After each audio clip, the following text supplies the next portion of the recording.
네, 오늘 주시는 하나님의 말씀은 누가복음 8장 4절에서부터 15절까지 말씀입니다. 누가복음 8장 4절에서 15절까지 말씀인데요. 저와 여러분들이 한 절씩 교독하며 읽도록 하겠습니다. 먼저 4절입니다. 무리가 많이 모여들고 각 고을에서 사람들이 예수께 나오니 예수께서 비유를 들어 말씀하셨다.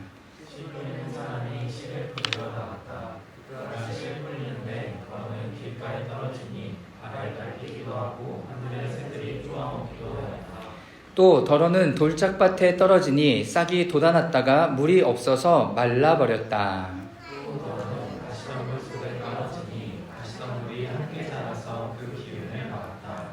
그런데 더러는 좋은 땅에 떨어져 자라나 100배의 열매를 맺었다. 이 말씀을 하시고 예수께서는 들을 귀 있는 사람은 들어라 하고 외치셨다.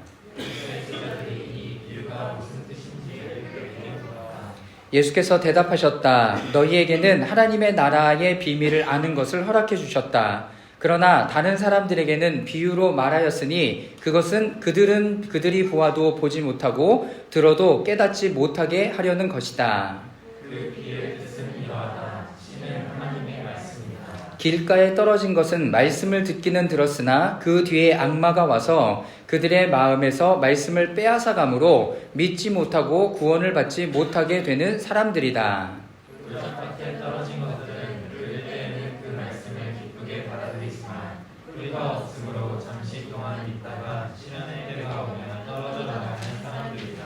가시덤불에 떨어진 것은 말씀은 들었으나 살아가는 동안 근심과 재물과 인생의 향락에 사로잡혀서 열매를 맺는데 이르지 못하는 사람들이다.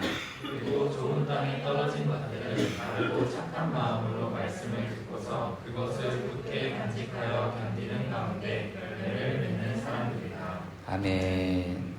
네, 오늘은 추수감사절이기도 하고 그리고 씨 뿌리는 자의 비유를 통해서 하나님 나라의 특성에 대해서 함께 말씀을 나누도록 하겠습니다. 우리는 지난주에 하나님 나라의 특성에 대해서 첫 번째로 이야기하면서 분별에 대한 이슈를 이야기를 했습니다. 기억나시죠? 이 귀신 들린 사람을 어떻게 내어쫓는가? 하나님을 믿는 사람, 바리새인, 율법학자 이런 사람들일지라도 어떻게 이 부분들을 풀어가고 해석해 가냐면 근데 자신이 알고 있는 생각과 마음 가운데 그 부분들을 풀어가는 거죠. 자신이 예전에 하고 있던 방법대로 풀어가요. 그런데 예수님께서 뭐라고 말씀하시냐면 하나님의 나라는 그들에게 임해서 하나님의 더 강하고 더 힘센 것이 와서 그들을 내어쫓는 것이 아니라 하나님의 나라가 임할 때 어떤 일들이 그들 가운데 일어나는지를 보라는 것입니다. 하나님의 나라가 임할 때. 그러니까 하나님의 나라는 어떤 거예요? 하나님의 은혜로 주어졌는가를 보여야 되는 거예요. 그러니까 여러분들이 감사의 고백을 해줬잖아요. 여러분, 은혜는 내가 막 찾아서 은혜가 아니에요. 내가 막 찾아서 찾아내는 게 은혜가 아니에요. 그런 것도 물론 있겠죠. 그러나 하나님의 은혜라는 것은 뭐냐면 내가 받을 수 없는데 받게 된 것이 은혜예요.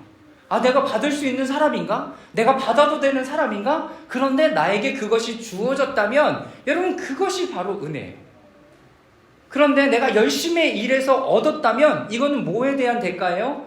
일한 것에 대한 대가예요. 그렇기 때문에 내가 이거를 은혜라고 얘기하지 않고 뭐라고 얘기합니까? 대가다라고 이야기를 하는 거죠. 여러분 그건 은혜가 아니에요. 여러분들이 열심히 일한 만큼의 노동의 대가를 얻는 것은 은혜가 아니라 대가를 받은 거예요. 그러나 세상의 원리로 돌아가면서 청년들에게 맞는 겪는 시간들은 어떤 거예요? 내가 열심히 일하고 열심히 시간들을 보내고 내 어떤 것들을 다 쏟아부었지만 그것을 갖는 것이 너무나 적은 거죠. 여러분 이것이 내 뜻과 마음대로 했을 때 하나님의 나라의 원리를 잘 몰랐을 때 여러분 그런 거죠. 그러나 하나님의 은혜는 여러분 그런 것으로 주어지는 것이 아니라 나에게 선물같이 주어지는 거예요. 선물같이. 그래서 이것이 하나님의 은혜구나를 여러분 나는 깨달을 수가 있는 거죠. 여러분 오늘 고백했던 분들의 모든 고백이 저는 다 그렇다라고 믿습니다. 내가 받을 수 없는데 받았다면 그것은 감사의 고백이 나올 수밖에 없는 거죠. 여러분, 이것을 분별하셔야 돼요. 이것이 맞는가?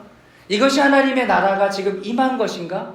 또 한 가지, 하나님의 나라가 임할 때는요, 모든 것이 하나가 쫓겨나고 하나가 여기에 자리 잡고 하는 것이 아니라 두 개체, 두 나라, 두 개가 더 같이 하나를 이루어 간다라는 것입니다. 그래서 하나는 쫓겨가고 하나가 여기를 차지하는 것이 하나님의 나라의 원리가 아니라, 양육강식의 원리가 아니라 함께 공존하는 것이 하나님의 나라의 원리다라는 이야기를 했습니다.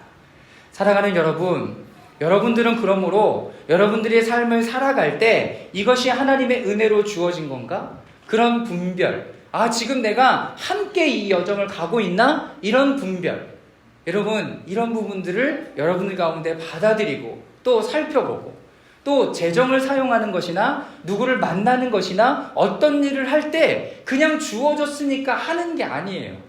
주어졌으니까 하는 게 아니라 하나님께서 나에게 지금 이 일을 맡겨주셨는가? 이 사람을 나에게 맡겨주셨는가? 이 재정을 맡겨주셨는가? 그렇다면 재정의 원리를 따지자면 이 재정을 잘 흘려보내야 되는 것이 우리가 하나님의 재정과 하나님의 시간과 하나님의 어떤 것들을 잘 경영하는 것이다 라고 말할 수 있습니다.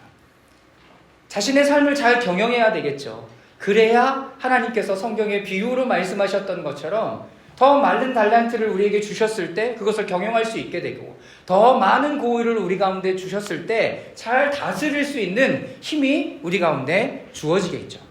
여러분, 하나님의 나라의 원리 첫 번째는 여러분 분별이었습니다. 두 번째, 우리는 추수감사주의를 보내면서 하나님의 열매를 많이 맺는 비결은 뭘까? 그거의 원리는 뭘까를 오늘 씨 뿌리는 자의 비유를 통해서 한번 살펴보기를 원합니다. 자, 아까 말씀드렸던 이 분별을 그럼 어떻게 하는가에 대한 생각과 고민이 많겠죠. 자, 그런데 하나님께서 이 분별력을 어떻게 우리 가운데 주시냐면 빛으로 임하여 주십니다. 빛으로 임하여 주시고 하나님이 조명해 주세요. 그래서 여러분들의 삶 가운데 영안에 좀 눈을 뜨고요, 하나님의 눈을 뜨고 하나님이 지금 어디를 비춰주시는가를 잘 보셔야 되겠죠. 사람을 만날 때도 무조건 나를 만난다 그래서 다 만나는 게 아니라 재정도 마찬가지, 내가 어디에 지금 이 부분들을 흘려보내야 되겠는가, 이것을 조명이다 라고 이야기를 합니다. 자, 요한복음 1장 1절에서 5절까지 말씀을 다 같이 한번 읽어보도록 하겠습니다. 시작. 태초에 말씀이 계셨다. 그 말씀은 하나님과 함께 계셨다. 그 말씀은 하나님이셨다. 그는 태초에 하나님과 함께 계셨다. 모든 것이 그로 말미암아 창조되었으니 그가 없이 창조된 것은 하나도 없다. 창조된 것은 얻었으니 그 생명은 사람의 빛이었다. 그 빛이 어둠 속을 비치고 있으니 어둠이 그 빛을 이기지 못하였다. 그 빛은 말씀이었고 그 빛은 예수 그리스도시다.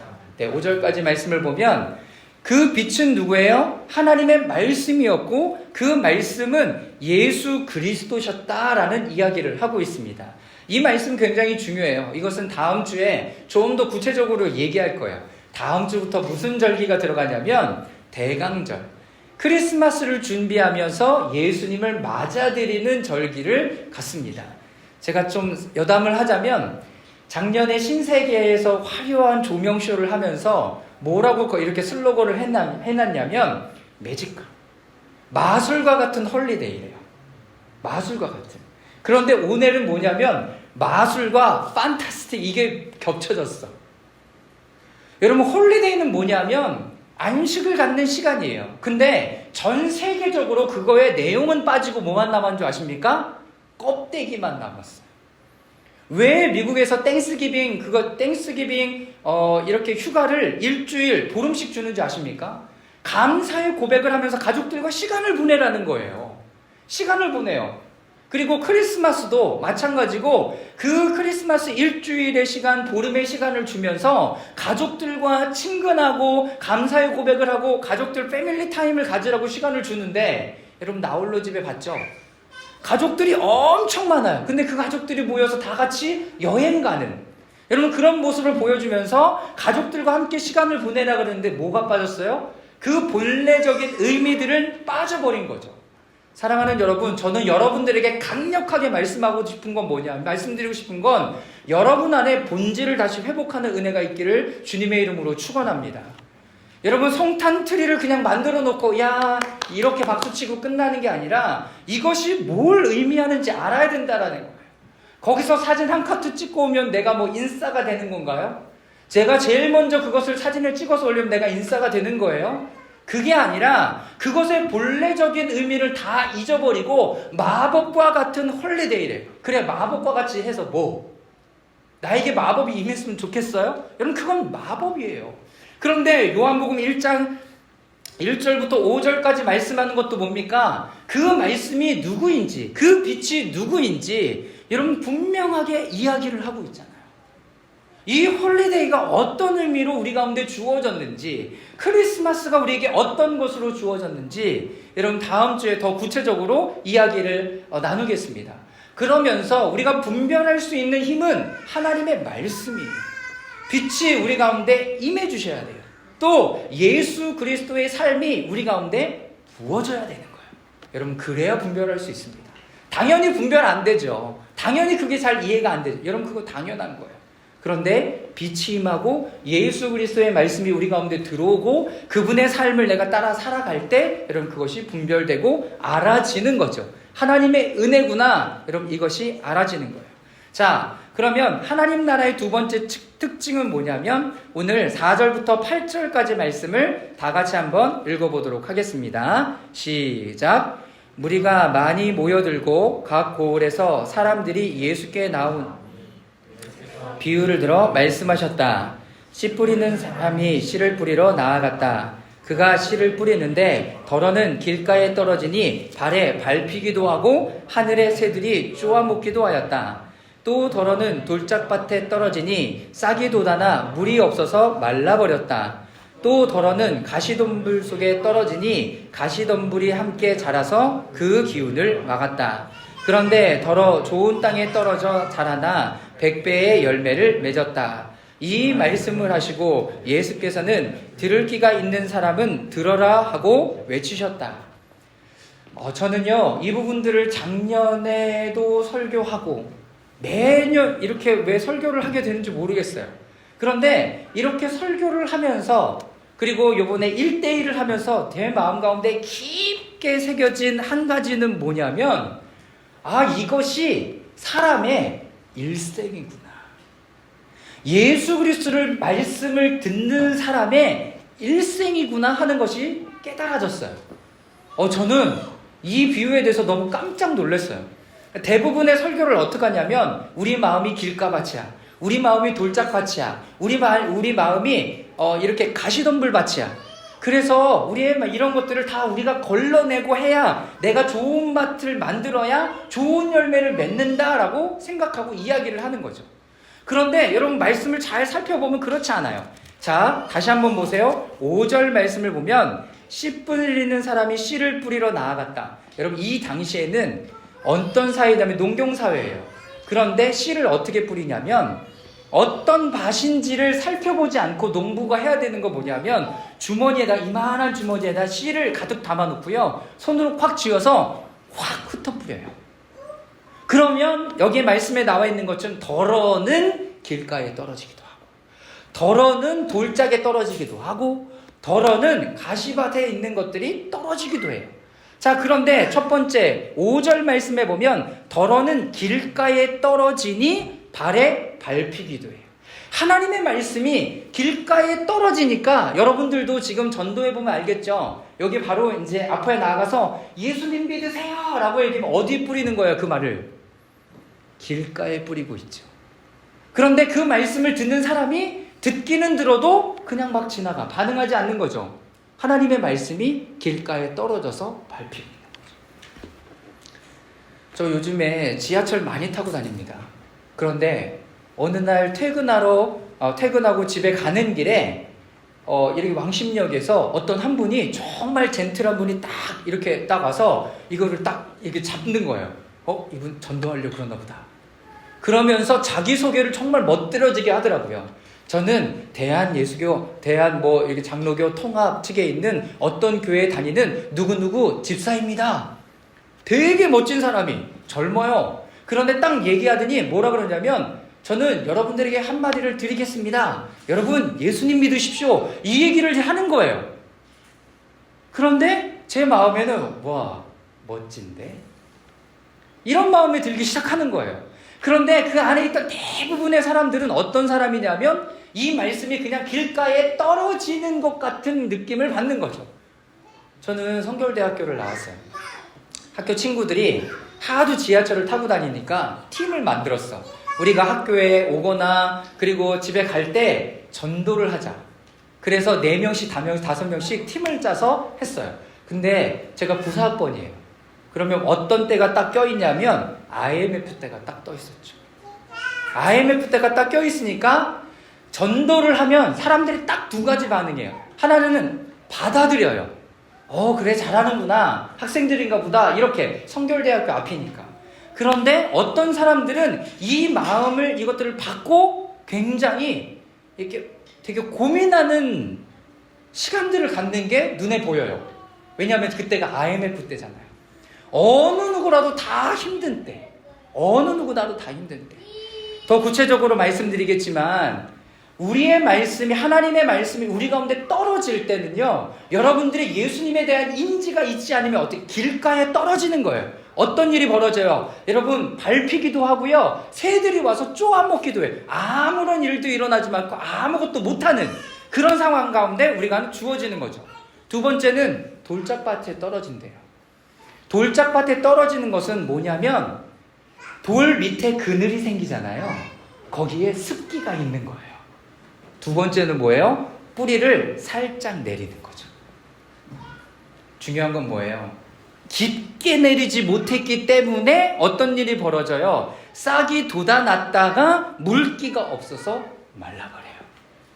집에서 키우는 화분이나 이런 것들은 뿌리가 최소한 5m 이상이 되어야 밖에 심을 수 있대요. 저희 집에 화분이 있는데 너무 잘 자라는 거예요, 얘가. 항상 봄이 되면 얘들이 마디가 한 마디가 이만큼씩 되도록 막 쭉쭉 자라. 그래서 제가 이거를 밖에다 심어야 되겠다. 우리 집에서 도저히 감당이 안 된다. 그래서 관리 아저씨한테 물었어요. 아저씨 이거 여기다 심어도 될까요? 그랬더니 선생님 뿌리가 최소한 5m는 돼야 겨울을 날 수 있어요. 라고 얘기해요. 겨울을 날 수 있는. 여러분들은 지금 어떻게 보면 어디에 심겨진 거예요? 죄송하지만 화분에 심겨진 분들이에요. 물을 주죠. 계속 물을 주기도 하고 영양분을 주기도 하고요. 때만 되면 화분을 갈아주면서 분갈이도 해주면서 잘 자랄 수 있도록 도와줘요. 얘는 이렇게 의도적으로 죽일 의도가 없으면 잘 안 죽어요. 여러분들 얘기할걸요? 뭐라고 얘기해요? 저는 화분을 잘 못 키워요. 여러분 괜찮아요. 제 나이 때 되면 다 잘 키워요. 지금 막 죽이더라도 지금 제 나이 때 되면 여러분 40이 넘어가면 잘 키우고 싶지 않아도 너무 잘 자라. 너무 잘 자라. 걱정하지 마세요. 여러분 그런데 뿌리가 깊게 내릴 때 우리는 어디에 심겨지든지 자랄 수 있어요. 100주년 기념교회를 담당하셨던 이재철 목사님이 어떤 이렇게 설교를 하시고 책을 내셨냐면 청년아 울더라도 뿌려야 한다라는 얘기를. 슬프죠. 왜? 청년 때에는 우리가 젊을 때는 어떤 것을 얻어내기에 너무나 어렵고 힘든 시간들을 너무나 많이 갖는 거예요. 열매도 없고. 여러분 그럼에도 불구하고 어떻게 해야 돼요? 계속 뿌려야 되는 때가 바로 청년의 때라는 거예요. 예, 눈물이 나기도 하죠. 내가 이렇게까지 해야 되나? 여러분 그러나 뿌리는 시간이 없으면 거둘 시간도 없는 거라는 거예요. 자, 이따가 좀 더 구체적으로 이 얘기는 하도록 하죠. 3번째는 뭐냐면 가시덤불 속에 떨어져요. 이거는 뭐냐면 깊게 뿌리는 내렸어요. 계속 깊게 뿌리는 메고 내리고 이제 줄기가 자라는 때가 됐어요. 줄기가 자라는 때가 됐는데 이 줄기의 기운을 누가 막아요? 네, 가시들이 막아요. 가시들이 막는다고요. 더 이상 못 자라게 가시가 막는데 여기에 8절 아니 7절 말씀에 보면 가시비 덤불이 함께 자라 그 기운을 막았다라고 얘기하면서 예수님이 그거에 대한 풀이를 해주죠. 재정에 대한 거, 향락에 빠져있는 모습들을 자기 스스로 보게 된다는 거죠. 여러분, 이것은 자라지 못하게 막아요. 막는다고요. 참, 이것이 길가에 떨어지고 조금 뿌리를 내리고 뿌리를 내려서 줄기가 자라가게 하고 좋은 땅이 된 것은 여러분 열매를 맺는 것까지 계속 우리의 일생 가운데 자라는 모습을 하나님께서 우리에게 보여주고 있다라는 것입니다. 사랑하는 여러분, 여러분들의 신앙 여정도 동일해요. 또 교회의 여정도 동일해요.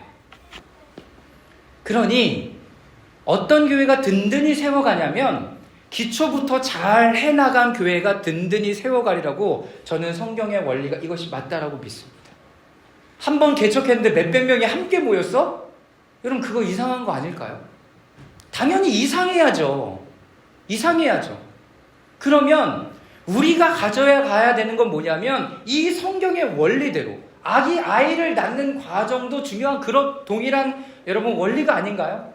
네, 씨가 뿌려졌으면 그것이 여러분 착상을 하고 거기 안에서부터 자라서 최소한 10달, 9달 반은 자라야 아이가 나올 때가 되는 거죠. 아이가 내가 결혼하자마자 다음 달에 아기 났어요 라고 얘기하면 요즘에는 막 박수 쳐주고 그랬구나 너무 잘했다라고 얘기하지만 여러분 제대로 된 원리가 아닌 거죠. 왜 그것을 바르다라고 옳다고 얘기하냐고요. 성경에 그대로 있잖아요. 로마서 1장에 아닌 것을 바르다라고 얘기하고 그것을 잘했다까지 얘기한다고. 여러분, 이 세대가 바로 그런 세대라는 거예요.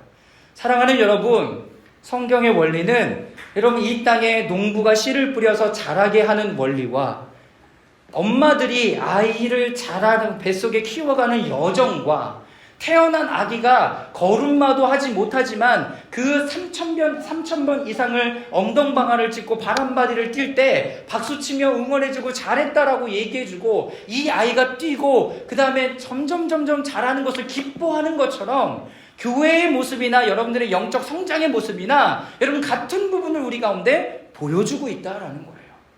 보여주고 있다.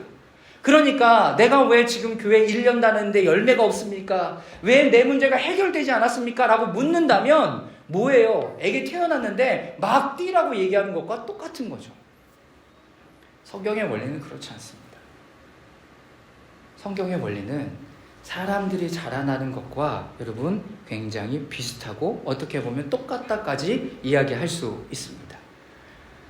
저는 차세대 사역하면서 엄마들이 어떻게 하면 아이들이 잘 신앙을 성장할 수 있습니까? 잘할 수 있습니까? 라고 물어보면 제가 그때 뭐라고 얘기했냐면 아이들을 은혜 받는 자리, 하나님을 경험할 수 있는 자리에 많이 노출시키라고 얘기를 해요. 그것 가운데 하나님을 아이들이 느낄 수 있도록 그리고 엄마 아빠가 말씀을 많이 읽어줘서 이 말씀 가운데 아이들이 그 말씀을 마음에 새겨갈 수 있도록 하라라고 권면을 하죠. 여러분, 그것은 우리에게도 동일합니다. 하나님의 말씀을 읽는 것, 기도의 자리에 있는 것, 그리고 예배하는 자리에 있는 것. 여러분, 일주일에 한 번 한다면 여러분 그거는 굉장히 최소한의 어떤 것을 하는 거예요. 최소한의 어떤 것. 그러나 그게 아니라 여러분들의 신앙과 믿음이 성장하고 자라가려면 죄송하지만 매일이어야 돼요. 매일 혼자 말씀을 읽는 시간을 갖기 어려우니까 함께 말씀을 읽는 시간을 갖는 거고요. 각자의 자리에서 예배하고 기도하기 어려우니까 개인 기도실을 함께 하는 거고요.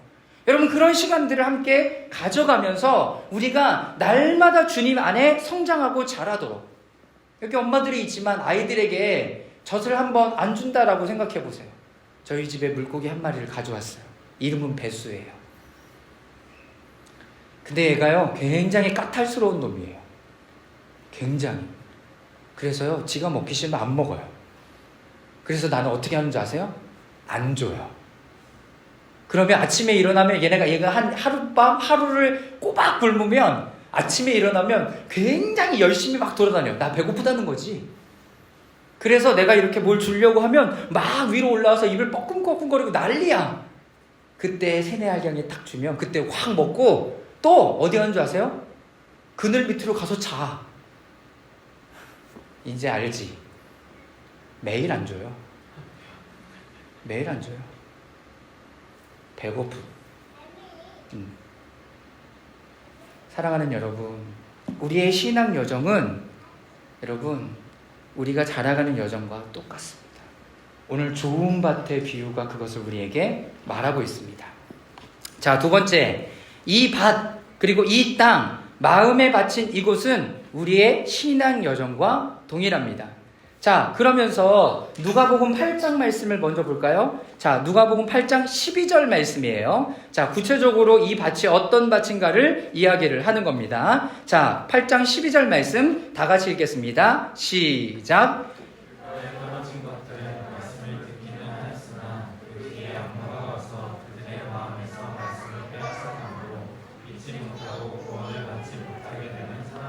네, 예수님이 너무 친절하게 이것을 풀어주었어요.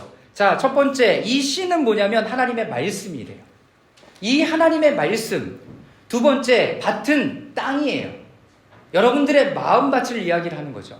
그래서 이 씨앗, 하나님의 말씀이 여러분들의 마음밭에 뿌려졌을 때 어떤 열매를 맺게 되는가에 대한 이야기를 하고 있는데, 첫 번째 누가복음 8장 12절에는 이 길가에 떨어진 것에 대한 분명한 설명을 해주시고 있죠. 말씀은 듣기는 들었어요. 오늘도 말씀은 다 들을 거예요.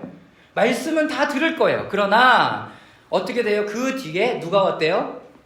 짜자잔, 악마가 딱 등장하죠. 사단이 등장하죠. 그래서 어떻게 해요? 그들의 마음에서 말씀을 빼앗아가요. 어떻게 빼앗아갈까요? 여러분, 사단은 너무나 지혜롭고 영리해요. 근데 그것을 부인하면 안 돼요. 어떻게 해서든지 여러분들 마음 가운데 심겨져 있는 거 뺏어가려고 애쓸 거예요. 그러니까 여러분 어떻게 해야 돼요? 여러분 깨어 계셔야죠. 분별하셔야죠. 모든 것을 다 이게 사단이 방해하는 거야, 하나님의 은혜를 주신 거야, 이렇게 할 필요는 없지만 이것이 내가 하나님의 말씀을 빼앗아 가려고 하는 것이지 아닌가는 분명히 살펴볼 수 있어야 돼요. 그래서 시편 1편에 나오는 주야로 하나님의 말씀을 묵상하는 자로다 라고 얘기할 때 이 묵상이란 단어는 시야크라는 단어예요. 하가라는 단어예요. 여러분, 시야크라는 단어가 뭔지 아십니까? 좀 강하잖아요. 여러분, 사자가 자기의 음식을 딱 얻었어요. 그런데 한 마리 내가 딱 잡으면 요거를 노리는 하이에나 같은 것들이 있잖아요. 그래서 하이에나가 사자가 자고 있을 때 조심조심 다가와요. 이거를 빼앗아 가려고. 그랬을 때 사자가 그걸 눈치채면 어떻게 하든가요? 여러분, 동물의 왕국 보셨어요? 그래, 너 와서 먹어라? 사자가 내주든가요? 아니요, 절대로 그렇지 않아요. 왜? 내 거니까. 내 거니까. 사자가요, 이거를 으르렁대면서 이것을 쫓아내려고 했어요. 여러분, 이게 시야크예요. 여러분들이 하나님의 말씀이 여러분들 가운데 오늘 주어졌고 이것이 너무나 좋다라고 얘기하고 내가 이것을 가져야 되겠다라고 얘기한다면 마음에 심고, 만약에 이것을 누가 빼앗아 가려고 애쓰고 노력하고 있는 것을 보이면 어떻게 해요? 사자와 같이 으르렁대라고요. 너희들 뭐야? 라고 여러분 그 어둠의 세력에게 대적하기도 해야죠. 예배나 집회 그리고 모임에 참석해서 은혜와 성령을 경험해요. 그리고 기록까지 해요. 그리고 우리의 마음에는 여러분 찔림도 있어요. 아, 내가 저렇게 해야 되겠다. 그런데 우리가 인식하지도 못한 채 사단이 와서 우리의 마음의 생각과 여러분 거기에 씨앗을 뺏어가는 거예요. 여기 뭐라고 써있어요? 인식하지도 못한 채. 여러분, 이건 내 습관인 거죠. 너무나 쉽게 날려버리는 그런 습관들이 우리 가운데 너무나 많이 녹아져 있는 거예요. 그래서 뭐 해야 된다고요? 여러분들 습관을 바꿔야 된다고요. 어떤 습관? 내 마음대로 사는 습관이 아니라 나의 삶을 경영하는 그 습관을 가져야 된다고요. 그래야 내가 깨어서 아, 이 부분이 하나님의 말씀이고 내가 빼앗기지 말아야 되겠구나가 정리가 되기 시작합니다. 또 뭐라고 얘기합니까? 나는 그 말씀을 안다라고 얘기하죠. 그리고 이것에 대해서 나는 잘 알고 있다라고 생각해요. 근데 이 땅에 대한 문제는 뭐예요? 하나님의 선하심을 믿지도 않기 때문에 더 많은 다른 것을 취한다라는 거예요. 그러면 우리는 어떻게 해야 되는가? 여러분, 작은 믿음이라도 지켜나가야 합니다. 여러분들에게 마음에 첫 번째로 씨앗이 뿌려졌을 때 내 마음이 길가 마치고 초신자고 처음 교회를 왔고 이 말씀이 너무 좋아서 내가 지켜가고 싶다라고 얘기하면 여러분 이 말씀에 대해서 믿음으로 순종하는 자그마한 하나라도 해볼 때 이것이 내 마음에 더 뿌리가 내려 심기게 됩니다. 제가 지중해 어떤 책을 봤어요. 근데 이런 믿음에는 생명이 있습니다라는 단어가 써 있는 거예요. 너무 좋은 거죠. 그래서 믿음은 들음에서 나며 들음은 그리스도의 말씀에서 난다는 로마서의 말씀도 갑자기 또 생각나면서 그래, 믿음에 생명이 있구나. 여러분들이 믿을 때 어떤 일들이 벌어지는 거예요? 생명이 여러분들 가운데 여러분 씨앗이 심겨지기 시작한다라는 거예요. 할렐루야. 여러분 그러므로 여러분 어떻게 이 말씀을 여러분들 마음 가운데 받아들인다, 뿌려졌다라고 얘기하면 자그마한 것이라도 어떻게 믿음으로 순종해보다라는 겁니다. 하나님 나라를 시작하면서 세례 요한과 예수님의 첫 번째 메시지는 회개하라, 하나님의 나라가 가까이 왔다 였습니다. 회개하고 돌이키고 예수 그리스도를 믿는다는 것은 자, 거기에 잘 표시를 하세요. 그분을 신뢰하고 그분 안에 견고하게 거하는 것이다 라는 거예요. 견고하게 거하는 것이에요. 우리의 마음속에 든 것을 빼앗아갈 수 없도록 경계하고 조심하는 거예요. 네. 여러분들의 마음에 심긴 거 뺏기면 너무 아깝잖아요. 은혜로 받았는데 쉽게 빼앗겨서는 안 되는 거죠. 자, 두 번째, 돌짝밭에 떨어진 것은 뭐냐면 다 같이 한번 13절 말씀 읽어보도록 하겠습니다. 시작. 돌짝밭에 떨어진 것은 들을 때는 그 말씀을 기쁘게 받아들이지만 뿌리가 없으므로 잠시 동안 믿다가 시련의 때가 오면 떨어져 나가는 사람이다. 네. 다시 말해서 요거는 뭐냐면 기쁘게 받아들여. 와, 너무 좋아. 내가 오늘부터 시작, 변화. 오늘부터 1일이야. 내가 교회 다니기 시작하겠어. 마음의 결정을 해요. 자, 그런데 중요한 건 뭐예요? 뿌리가 깊게 내리지 못한 거죠. 뿌리가 있긴 있겠죠. 조그마한 뿌리. 죄송하지만 이 뿌리가 더 깊어질 수 있도록 해야 돼요. 그렇지 않으면 잠시 동안은 믿을 수 있어요. 잠시 동안 믿는 동안에 어떻게 합니까? 그때가는 잘 하고 해요. 근데 여기에 시련의 때가 오면 떨어져 나가는 사람이에요. 예수님 믿으면 잘 된다며. 예수님 믿으면 뭐 좋다며. 왜 안 좋은 거야? 왜 안 되는 거야? 이런 여러분 불평과 불만이 자기의 마음 가운데 쌓이기 시작하는 거예요. 여러분 뿌리가 내려갈 수가 없습니다. 뿌리는 뭐냐면 여러분 시련에 대한 준비예요. 여기 산 좋아하시는 분들이 계시잖아요. 여러분 산에 가보면 산이요 바람을 맞는 쪽으로 해서 뭐가 깊이 자라는 줄 아십니까? 뿌리가 깊이 자라요. 얘네들도 안다는 거야. 바람이 동쪽에서 오면 동쪽에 있는 뿌리가요 더 강하고 견고해요. 그러니까 시련의 목적은 뭐예요? 뿌리를 깊게 하기 위함이에요. 사랑하는 여러분, 여러분들에게 재정에 대한 시련이 온다라고 얘기하면 그 부분은 나에게 약한 부분이에요. 그리고 하나님께서는 그 부분들을 강하게 심기를 원하시는 거예요. 두 번째, 가족에 대한 부분일 수도 있어요. 그리고 관계에 대한 부분일 수도 있어요. 여러분 그거는 자신이 여러분들이 약한 부분이에요. 어떤 부분은 미디어, 어떤 부분은 어떤 거 다 다르겠죠. 다 종류 다 사람들이 다르니까 만약에 그런 쪽으로 여러분들에게 시련이 들어오고 시험이 들어온다면 이건 내가 약한 부분인가를 깨달으세요. 맨날 일로 오지 왜? 약하니까요. 사단은 어떻다? 굉장히 영리하다. 넘어뜨리려고 애쓴다는 거예요. 그렇기 때문에 여러분들이 그것 가운데 더 뭘 해야 돼요? 뿌리를 깊게 내려야 돼요. 재정의 뿌리를 깊게 내려야 되고요. 관계의 뿌리를 더 깊게 내려야 되고요. 어떤 것에 더 깊은 뿌리를 내려야 다시는 그런 부분들이 쳐들어올 때 방어할 수 있게 됩니다. 여러분 단순히 돌들을 건져낸다고 이게 문제가 해결되는 문제가 아니에요. 여러분 되게 웃기는 얘기인 거죠. 그렇다면 여러분 뿌리에 대한 이슈예요. 돌에 대한 이슈가 아니라 뿌리를 깊게 내려서 이런 시련이 올 때 넘어지지 않도록. 그래서 대강주일을 우리가 맞이할 때는요 금식하면서 그런 부분에 대해서 기도하는 시간들을 좀 갖고자 합니다. 그래서 여러분들의 삶 가운데 뭐가 제일 연약한 부분인가? 내가 뭘 가장 어렵게 생각하는가? 이런 그런 부분들을 지금부터 뭐 하고 있어요? 생각해 보고 계세요.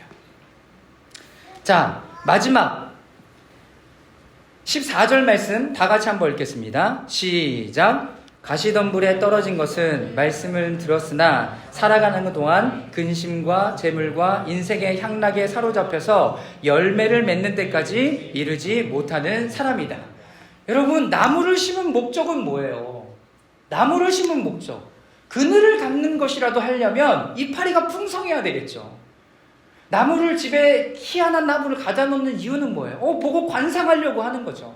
근데 얘가 시들시들 이렇게 해갖고 죽으면 의미가 없잖아요. 과실나무를 심는 건 어떤 의미예요? 이 열매를 얻고자 함이잖아요. 특별히 이스라엘은 포도나무, 올리브나무, 그리고 무화과나무는 여러분 길거리에 깔려 있어요. 그래서 포도나무는 사막으로 가면 갈수록 그 당도가 여러분 최고예요. 여러분 길거리에 그냥 따서 먹어도 괜찮아요. 근데 석회가 있으니까 잘 닦아서 먹어야 되겠죠. 그냥 따서 먹어도 너무나 맛있는 거죠. 열매를 얻기 위함인데 가시덤불이 어떻게 이것을 자라가지 못하게 하고 열매도 얻지 못하게 한다라고 얘기해요. 자, 이건 뭐냐면 말 그대로 세상의 걱정과 재물과 현세의 쾌락보다 시련과 유혹이 훨씬 더 힘들게 우리 가운데 여러분 장애물로 다가오는 것을 이야기를 합니다. 창세기 3장에는 인간이 타락한 결과로 하나님께서 가시덤불을 내세요. 그러면서 너희가 애써도 열매를 얻지 못할 것이다 라고 얘기해요. 그러니까 여러분들이 땅에 심겨지고 뿌리를 잘 내리고 자라려고 하면 항상 여러분들의 주위에 뭐가 있을 것이다? 가시덤불이 있을 것이다. 여러분 그거 알고 계세요. 자, 그리고 마태복음 27장 29절 말씀에 보면 이렇게 써 있어요. 제가 읽어보겠습니다. 가시로 면류관을 엮고 그의 머리에 씌우고 그의 오른손에는 갈대를 들게 하겠다. 그리고 그분 앞에 무릎 꿇고 유대인의 왕 하고 말하면서 그를 희롱하였다. 여러분 그 가시덤불이 누구까지 찌르는지 아십니까? 죄송하지만 예수님까지도 찔렀어요. 인간의 모습을 입고 온 예수님까지도 찌를 정도야. 그러니까 여러분들은 오죽하겠냐고요. 말도 안 되죠. 그리고 지난주에 읽었던 이사야 7장 말씀에 보니까 타락하고 하나님을 섬기지 않고 하나님을 떠난 사람에게 뭐가 나겠다고 써있던가요? 내가 너희에게 가시를 내겠다라고 얘기해요. 가시를 내겠다라고 얘기해요. 사랑하는 여러분, 이 가시가 여러분들 가운데 계속 있을 거예요. 근데 이것은 뭐라고 하냐면 제가 밑줄 그어놨는데요. 이것은 우리의 타락한 자아와 관련되어 있습니다. 보통 이런 것들에 대해 눈이 멀었기 때문에 속임을 당하는 거죠. 뭐라고 속임을 당할까요? 난 이런 거 원래 좋아하는 사람이야. 나는 이런 거 원래 좋아하는 사람이야. 나는 술 없으면 죽지. 이런 사람인 거예요. 그러면서 자기를 합리화하는데 이게 어떤 모습이에요? 타락한 자아의 모습을 그대로 가지고 있는 거죠. 여러분 예수 그리스도를 믿었을 때 보라 새로운 피조물이다라고 얘기하면서 여러분들의 정체성이 바뀌어요. 그러나 여전히 내 속사람 안에 옛사람의 모습이 거하고 있는 거죠. 그래서 이것이 계속 싸우는 거예요. 여러분 이 옛사람을 죽이려고 그러면 어떻게 하겠습니까? 술을 좋아하는 옛사람이야. 그러면 이 옛사람 죽이려면 어떻게 해야 돼? 여러분 술을 끊어야 이 옛사람이 죽겠죠. 담배를 끊어야 옛사람이 죽겠죠. 우리는 계속 그거를 마셔대면서 이 옛사람은 언제 죽나? 여러분 백날에도 안 죽죠. 왜? 옛사람이 좋아하는 거 계속 하고 있으니까. 그러나 새 사람은 우리 가운데 성령의 이끄심 가운데 성령의 열매를 맺도록 우리를 새로운 삶으로 변화시켜가요. 사랑하는 여러분, 이거에 대한 사모함이 여러분들에게도 더 충만하게 나타나기를 주님의 이름으로 축원합니다. 여러분, 그러므로 말미암아서 우리의 즐거움과 쾌락뿐만 아니라 내 삶의 명예로운 위치에 지위까지도 구하는 거죠. 나 높은 자리에 올라갔으면 좋겠어. 여러분, 내 삶의 모든 영역에 어떤 부분이 나를 이렇게 옛사람을 계속 먹여 살리고 있는지 보세요. 옛사람을 뭐가 먹여 살리고 있는지 보세요. 그거를 금식하는 거예요. 혹시 미디어예요? 우리 지체들 가운데는 없겠지만 혹시 그게 술입니까? 우리 지체들 가운데는 없지만 그게 담배입니까? 여러분, 그게 옛사람을 계속 먹이고 살리고 있는 거예요. 내가 높은 주에 올라가고 싶은 욕망, 여러분, 이게 그 옛사람을 먹여 살리고 있는 거예요. 내가 더 많은 돈을 벌고 싶은 욕망, 여러분, 그것이 내 옛사람을 살려내고 있는, 자라가게 하는, 여러분, 먹이에요. 그러나 내 새 사람은요, 여러분, 그것이 없어도 자라가요. 그것이 없어도 자라가요. 내 새 사람에게 그럼 어떤 양식을 주면 내 새 사람은 자라갈까요? 하나님의 말씀이죠. 하나님을 만나는 거죠. 기도의 자리에 내가 있는 거죠. 내 찬양의 고백을 통해서 나를 다시 살려내는 거죠. 여러분, 다른 곳에 초점을 맞추는 것이 아니라 예수 그리스도의 그 십자가로 계속 돌아가야 되는 거예요. 예수 그리스도의 십자가로 돌아가서 매해 이것이 지나면 지날수록 여러분, 내 옛사람은 점점 죽어가도록, 그리고 내 새 사람이 여러분 점점 자라도록. 여러분, 내 옛사람을 죽이면서 내 육체를 죽이면 안 돼요. 왜 내 육체 죽이면 안 되지? 나는 하나님의 육체에 의의 병기로 하나님 앞에 영광 돌리기 위한 도구로 사용돼야 되니까. 여러분, 그래서 건강을 잘 살펴야 돼요. 건강을 잘 살펴야 돼요. 여러분, 사람마다 다 다릅니다. 그렇기 때문에 영적 지도자와 또 함께 양육을 받는 사람들과 이 부분들을 친절하게 나누고 가야 되는 거죠. 세 번째, 좋은 땅에서 열매를 맺는 핵심은 무엇인가? 이런 밭들이 있었어요. 씨는 하나님의 말씀이고 밭은 우리의 마음이래요. 그러면 여기서 열매를 맺게 하는 핵심은 무엇인가? 라는 거예요. 자, 다 같이 한번 읽어보겠습니다. 세 번째, 좋은 땅에 시작. 거하는 것이다. 근면함과 일관성을 갖고 인내하는 것이다. 여러분, 결론을 내리자면 여러분들이 열매를 맺기를 원한다면 어디에 있어야 돼요? 여러분, 근면하셔야 돼요. 어떤 것에 근면하셔야 되냐면 예수 그리스도의 그 뿌리와 예수 그리스도의 줄기와 이 그 안에 머무는 것 안에 여러분 인내하며 근면하며 거하셔야 합니다. 여러분들이 전도서 읽었잖아요. 잠언 읽었잖아요. 거기 가운데 여러분들이 가장 많은 의문이 일어났던 건 뭐예요? 저는 이런 의문이 일어났습니다. 왜 악인이 잘 되지? 그러면서 악인들이 잘 되는 것 가지고 그들은 뭐라고 얘기했냐면 나는 열심히 일해서 열매를 얻었다라고 얘기해요. 그렇죠? 그럼 그리스도인들은 열심히 일하면 열매 못 맺는 건가? 하나님이 원하시는 열매는 그런 열매가 아니에요. 동일한 거를 원하고 바라지 마시라는 거예요. 하나님 안에 거할 때 맺는 열매는 여러분 성령의 열매 가운데 우리가 다른 사람들을 살려내고 회복하게 하고 여러분 다시 빌드업하는 여러분 그런 열매를 더 많이 이야기를 하고 있다라는 거예요. 여러분, 그 사람들이 그렇게 열매를 맺는 거와 그리스도 안에서 맺는 열매는요, 죄송하지만 달라요. 그런데 그걸 같은 선상에 놓고 얘기한다면 우리 가운데는 이해 안 되는 게 더 많겠죠. 자, 8절과 15절 말씀 다 같이 한번 읽어보도록 하겠습니다. 그런데 더러는 시작. 그런데 더러는 좋은 땅에 떨어져 자라나 100배의 열매를 맺었다. 이 말씀을 하시고 예수께서는 들을 귀가 있는 사람은 들어라 하고 외치셨다. 그리고 좋은 땅에 떨어진 것은 착하고 바른 마음으로 말씀을 듣고서 그것을 굳게 간직하여 견디는 가운데 열매를 맺는 사람이다. 여러분 거기에 표시하세요. 어떤 거? 굳게 간직하여 견디는. 굳게 간직하여 견디는. 하나님의 말씀이 여러분들 마음 가운데 떨어졌고 이것을 내가 간직하고 견디면 열매는 저절로 누가 맺게 하실 거냐면 하나님께서 맺게 하실 거예요. 할렐루야. 여러분들이 해야 되는 건 뭐야? 가지에 붙어 있어야 돼요.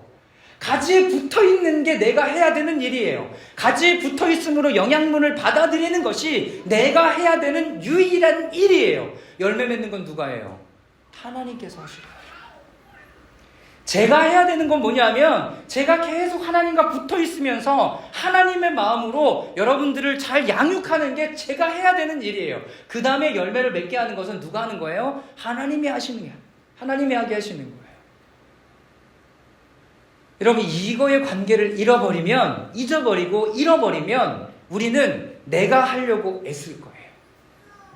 그거의 결과를 봤죠? 베드로가 그랬잖아요.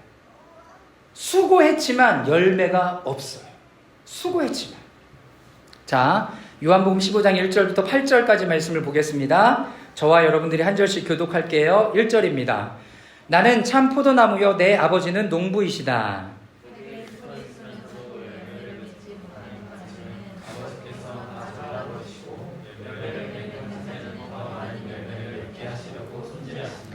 너희는 내가 너희에게 말한 그 말로 말미암아 이미 깨끗하게 되었다.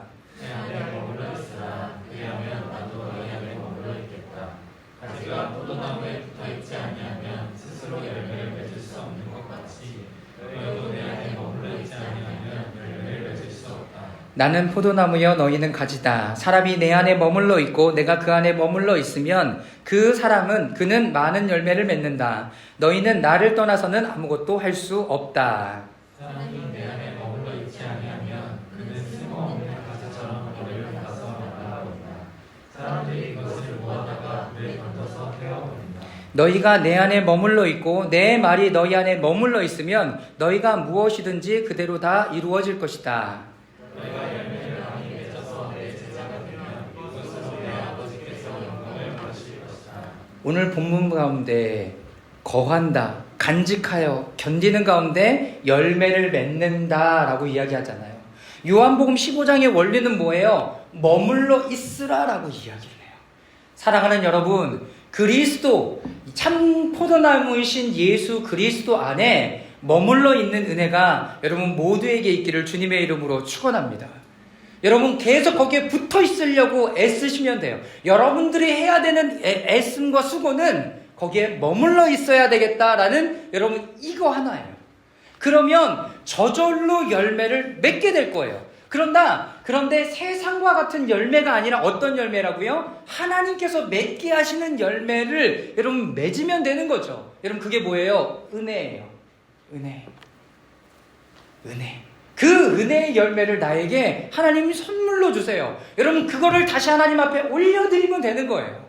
아, 나는 열매가 아무것도 없네. 돈도 못 모았고 건강도 별로고. 여러분 이거를 지금 얘기하는 게 아니라 내가 예수 그리스도 안에 있을 때 생명의 열매, 사랑의 열매, 여러분 이런 수도 없이 많은 열매들이 맺혀 있음에도 불구하고 그런 열매는 안중에 없고 돈이라는 거 하나, 높은 지위라는 거 하나, 다른 어떤 거, 하나님께서 관심 두지 않는 옛사람을 먹여 살리는 것에 관심을 두고 있으니까 여러분 이 열매는 보이지가 않는 거예요. 우리의 시선을 분별해야 되겠죠. 우리의 시선을 바꿔야 되겠죠. 우리의 시선을 하나님과 같은 관점으로 바꿔야 되겠죠. 인스타에 되게 요즘 재밌는 글들이 많이 올라오잖아요. 피에타라고 여러분 그거 혹시 아세요? 피에타상? 예수님의 어머니 마리아가 이 죽은 예수님을 안고 있는 거예요. 근데 이 미켈란젤로가 이거를 만들고 사람 앞에 내놓으니까 다 사람들이 손가락질하면서 얘기하는 거죠. 미켈란젤로 잘못 만들었네. 왜 그러냐면 예수님은 굉장히 왜소하고 조그마고 얼굴도 잘 안 보이는데 마리아는 얼굴도 크고 둥치도 춥고 너무 좋은 거예요. 그래서 사람들이 그랬죠. 당신 마리아 숭배하는 거 아니냐? 이런 얘기를 수도 없이 해요. 근데 미켈란젤로가 뭐라고 얘기했냐면 이렇게 얘기했다. 당신들의 시선으로 이 작품을 보지 마십시오. 근데 대박인 게 그것을 위에 계신 하나님의 시선으로 보니까 누구만 보이는 줄 알아요? 십자가에 찔려 달려 돌아가신 예수 그리스도만 보이는 거예요. 아무것도 안 보이고 예수 그리스도만 보이는 거예요. 여러분 얼마나 감동이 되든지. 여러분 미켈란젤로는 예수님의 어머니 마리아와 예수님을 만들고 이것을 세상 앞에 내어놓고 할 때 사람들의 시선으로 그걸 한 것이 아니라 하나님께서 이 모습을 보는 시선으로 만들어내니까 마리아의 얼굴과 마리아의 모습은 하나도 보이지 않고 그 품에 안겨있는 예수 그리스도의 전신만 여러분 평안한 얼굴로 돌아가신 모습이 여러분 그려져 조각으로 만들어져 있는 거예요. 여러분 씨 뿌리는 자의 비유의 핵심은 예수 그리스도 안에 머물러 있는 거예요. 여러분 인내하는 겁니다. 하나님의 나라의 원리는 내가 하나님 안에 머물러 있고 그 안에서 그분이 열매 맺으실 수 있도록 움직여져 가시도록 여러분 나를 그분 앞에 내어드리는 것입니다. 하나님의 나라는요, 하나님께서 스스로 자라게 하세요. 고린도전서 말씀에 이렇게 기록하고 있습니다. 먼저 마가복음 4장 말씀을 읽어보도록 하겠습니다. 마가복음 4장 27절, 28절 말씀 다 같이 한번 읽어보겠습니다. 시작. 씨는 그 사람이 자고 있던 깨어있던 밤낮 없이 싹트고 자란다. 그러나 그는 씨가 어떻게 그렇게 해서 그렇게 됐는지 알지 못한다. 땅이 스스로 곡식을 길러내는 것이다. 거기까지요. 땅이 스스로 곡식을 길러낸대요. 여러분 우리가 애쓰고 노력하는 것은 예수 그리스도 안에 붙어 있고 그 씨앗이 내 안에 자라기를 기도하는 마음으로 내 안에 계속 양분을 부어줘야 돼요. 자, 그런데 고린도전서 3장에는 또 이렇게 기록하고 있습니다. 자, 제가 4절 읽을게요. 저는 여러분들은 5절 읽으세요. 4절입니다. 여러분 가운데 어떤 사람은 나는 바울파다, 어떤 사람이 나는 아볼로파다 라고 한다면 여러분들은 육에 속한 사람들이 아닙니까? 5절 읽어주세요. 시작. 그러면 아볼로는 무엇이고 바울은 무엇입니까? 여러분을 믿게 한 사람들일 뿐입니다. 그들은 주께서 각각 맡겨주신 대로 일할 뿐입니다. 나는 심고 아볼로는 물을 주었으나 자라게 하시는 분은 하나님이십니다. 심은 사람이나 물을 주는 사람은 아무것도 아니요 오직 하나님께서 자라게 하시는 것입니다. 심는 사람과 물 주는 사람은 하나며 각각 자기의 수고한 대로 자기 상을 받을 것입니다. 우리는 하나님의 동역자들이요 여러분은 하나님의 밭이며 하나님의 건물입니다. 사랑하는 여러분, 왜 인내해야 되는지 알겠어요? 왜 예수 그리스도 안에 머물러야 되는 줄 알겠습니까? 왜 우리의 노력이 헛될 수 있고 하나님께서 우리 가운데 하라는 노력은 그 안에 머물러 있는 것이라고 얘기하는 줄 알겠습니까? 하나님께서 스스로 자라게 하실 것이기 때문에 그렇습니다. 하나님이 내 안에 어떻게 자라가게 하시고 일하시게 하실까? 여러분 그거에 대한 기대를 가지시라는 거예요. 그럴 때 우리의 삶을 하나님 앞에 내어드릴 수 있죠. 그래서 하나님의 나라의 주권은 나에게 있는 것이 아니라 누구에게 있어요? 하나님에게 있습니다. 하나님에게 나의 나라가 아니라 하나님의 나라에 하나님의 주권이 있는 거예요. 내가 하나님의 나라를 살아간다라고 얘기하지만 내 방법대로 내가 원하는 대로 지금 옛사람에게 좋은 것을 계속 주고 있다면 나는 자라가지 못하고 열매도 없겠죠. 두 번째, 하나님의 나라는 모든 의심과 염려를 여러분 물리치고 자라납니다. 이것이 잘 자랄 수 있을까? 이것이 성장할 수 있을까? 이것이 열매를 맺을 수 있을까? 이거는 내 편의 걱정. 그런데 하나님은 하나님의 때에 맞춰서 열매를 내게 하실 거라는 거예요. 할렐루야. 여러분들의 삶 가운데 지금 열매가 없는 것이 당연해요. 왜요? 지금 뿌려야 되는 때이기 때문에. 씨를 뿌리고 기도를 심고 여러분 그런 시간들을 하는 때가 지금이에요. 여러분 애써야 되는 거죠. 그런데 그때 우리가 열매를 받아보고 손을 내밀고 있다면 여러분들의 손에는 아무것도 주어지지 않을 거예요. 아무것도.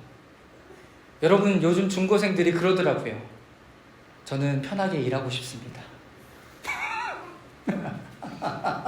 편하게 일하고 싶습니다. 그래서 커피숍이나 하고 거기서 커피 팔면서 그러고 살래요. 그게 그들의 삶의 목적이 되는 거예요. 그러나 우리의 목적은 예수 그리스도 안에 붙어 있으면서 그리스도의 장성한 분량까지 자라나 그 안에서 열매를 맺는 것이다 라는 거예요.